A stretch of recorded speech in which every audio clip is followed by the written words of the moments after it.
welcome to this lecture, which is the second one on the George Washington and John Adams administrations. And this one is going to be about the economic policy put forward by Alexander Hamilton, up here on our top right, and the objections to that policy as advocated by Thomas Jefferson here on the left, which led to the creation of the first political parties within the United States. So, before we begin about the economic policy, just a couple of other things that had to get done right away. These were the first things done under the Washington administration, and everybody knew that they would have to be done. The Bill of Rights was passed, the first 10 amendments to the Constitution, which laid out people's basic rights as citizens and in the judicial process as well. And then the 10th Amendment, very important amendment, we'll get back to that in time. And they had to set up the judiciary. They had to create the court system, so they created a Supreme Court and an Attorney General and the federal courts and Court of Appeals, so that had to be sort of set up, which the Constitution, did not specifically set up, so Congress passed that as well. All right, but moving on to Hamilton and his economic program that he was advocating. He's looking far into the future, and he sees the future of the country as one of industry and commerce. And not surprising, that's where he came out of. He came out of the world of commerce, and he's very much an admirer of Great Britain and their economic system, and he's seeing this early nascent industrial revolution, the industry that's going on there, and seeing this as the future of the United States as well. So what he wants to do, well, first he sees that the country must establish credit, that the respect of the country to pay off debt needs to be there. And so for this, he wants to assume, or assumption as it's called, all the debts in the country. So all of the state debts that, Virginia, New York, and Massachusetts, all the money that they owe, he says, no, we'll pay it off. And that he'll pay it off at full value. And because of this, each state and all the creditors would say, okay, this nation must succeed. If they succeed, we'll get all of the debt paid off. So people had an interest in seeing this government succeeding. And second is we need to pay off the debt. So we need to establish some revenue for the national government beyond the little revenue that they can generate from land sales. And so he wants to put a tax. That tax, hey, we have the power to tax, we'll put on a tax, and an excise tax on whiskey, we'll get back to that, and then a protective tariff on trade, especially Britain's industrial goods, so that America's industry, which is really just starting at this time, that they would have a competitive advantage, and of course to raise some money for the United States government. Now, with any economic policy, you're going to have winners and losers, and you might have sort of some regions of the country benefiting more than other regions, or some people benefiting more than others, or some people being hurt more than others. And certainly that was the case here with these two taxes, a tariff and an excise tax. There are winners and losers, and we'll get to how the losers responded and how the national government then responded to that in a moment.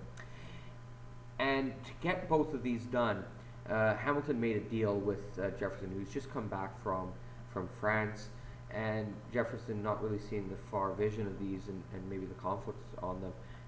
A deal is struck between sort of the Jeffersonian side, Madison as well, and Hamilton, that he can do these, we'll get these through Congress, we'll help to pass these through Congress, but in return, the new national capital that has been proposed must be in the South, and Hamilton agrees to this, and so the site of the District of Columbia is chosen in the present day position on the Potomac River, which is on the north side of Virginia. So the capital moved down there. Hamilton also proposes a national bank, and that it would be privately owned, but with the government having a stake in it. Now, you look at this is from the textbook. They're showing the amount of debt, and we can see the amount of revenue is not enough to pay the debt in full, but it's a start, and the debt is starting to be paid off and being paid off in full, and in time it would be paid off. So in this respect, Hamilton's plan is working, and moving the country more into one of commerce and industry. Now the bank, He wants to create a single currency. There's all kinds of different currencies floating out, all kinds of different private banknotes, pieces of silver and gold, Spanish pieces of eight are out there. And so there's no single, United States currency. He sees the bank as being one that can produce its own banknotes that would be respected and taken in throughout the country, no matter where that the banknotes issued by this bank. It could lend out capital, that whole idea of capitalism, so creating new wealth, a source of funds for the government if needed be, and a place for the government to deposit its own funds, its own money that it's collecting. And so, more specifics on it that he was advocating, as I said, both private and public working together. And he's advocating for 20 years, and then it could be up for debate again. And as I said, notes and bills issued by the bank, you can redeem it, trade it in for gold and silver wherever. And so in this way, it's banknotes, which is what paper money is. Paper money are banknotes. It would be accepted and recognized throughout the country as a single unifying currency. Now, Hamilton objects to it, and winners and losers. He said this would, some of the losers would be the state banks. This national bank would prevent those state banks from developing properly. It would be used. It would benefit more the cities, and the farmers would be at the mercy of these banks or this bank and its policies. The wealthy stock owners and privileged class would benefit, and he's saying, it's going to help to create, a privileged aristocratic class. And then finally, he just says, where in the Constitution does it say you have this power? You don't. And he thus says, if it's not specifically mentioned that Congress has this power, then it is reserved for the states to have. And Jefferson's right.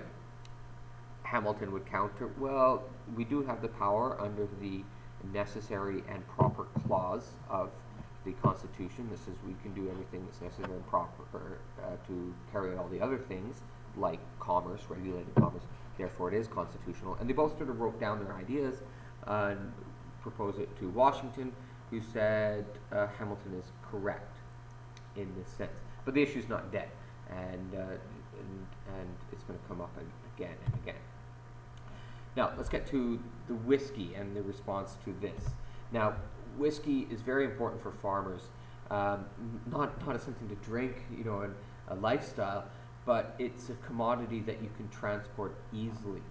You can turn your grain, your wheat, into whiskey that you can put into barrels, and then you can move those quite easily. Because remember, transportation is really bad in the early United States, and it's easier to move barrels of whiskey than it is to move bulky crops. And so they're doing this. And whiskey was, in this way, was even acting as a currency in the frontier regions. You could take whiskey to the market and trade it straight up for, manufactured goods, furniture, clothes, or for food or other things. So for farmers, it's quite important. So with a tax being put on it, they're the losers in all of this, and they object vehemently to this distant power, this national government, putting this tax on them, and they see it as unfair. And so they do what they've done in the past, with the Stamp Act, or Shays Rebellion. They rebelled, and so farmers got together, they had leaders, and those who were coming out to collect the tax, they harassed these people, these government officials. Well, Washington and Hamilton are going to have none of this, and they're going to assert the authority that they have under the Constitution to impose a tax. So Washington asks for volunteers for an army, and he gets a lot. 13,000 soldiers are mustered together in eastern Pennsylvania, in Philadelphia, and these march out to western Pennsylvania, where the protests are occurring, with Washington at the head. Right at the head of the army is George Washington. He doesn't go all the way, but symbolically he leads them out, and this is an overwhelming show of force, and it just awed these whiskey boys, as we'll call them, and the protests just fizzle away. Leaders were arrested. George Washington did probably the right thing. He pardoned. He forgave the leaders. Nobody was sent to jail. Nobody was punished over this. But it was made quite clear that the national government is the supreme law of the land, and there's going to be no more of these tax protests. The government has the power to tax. They've imposed a tax. You must pay it. No choice in this. And so I very much view this whiskey rebellion as a significant turning point. This, as it says, this overbearing use of force, it showed the authority of the national government, and that there's going to be no more of these, rebellions that we'd seen a few of.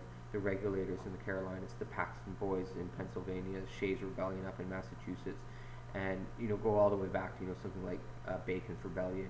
This tradition of the frontier protesting against the policies of the Eastern powers.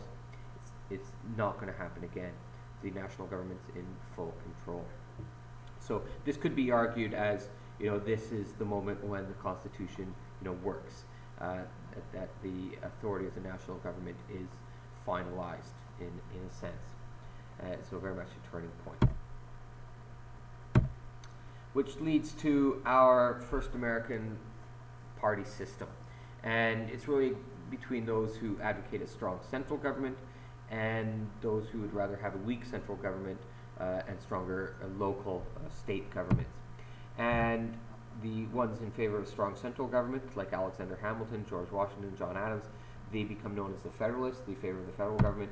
Those who coalesced around Thomas Jefferson, James Madison, became known as the Democratic Republicans, or simply the Republicans, not to be confused with either the Democrats or Republicans today, and sometimes just known as the Jeffersonians or the Jeffersonians Republicans.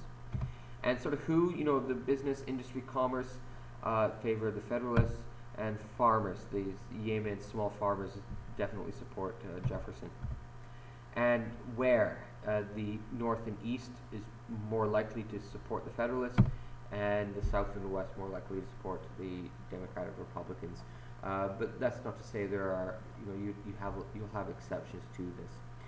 And this is going to flip-flop the system of government. The choices. We're going to see this carrying through throughout the entire United States and of a party system. But this is the first party system that we've got. Hamilton, Jefferson. All right. Thank you very much for listening.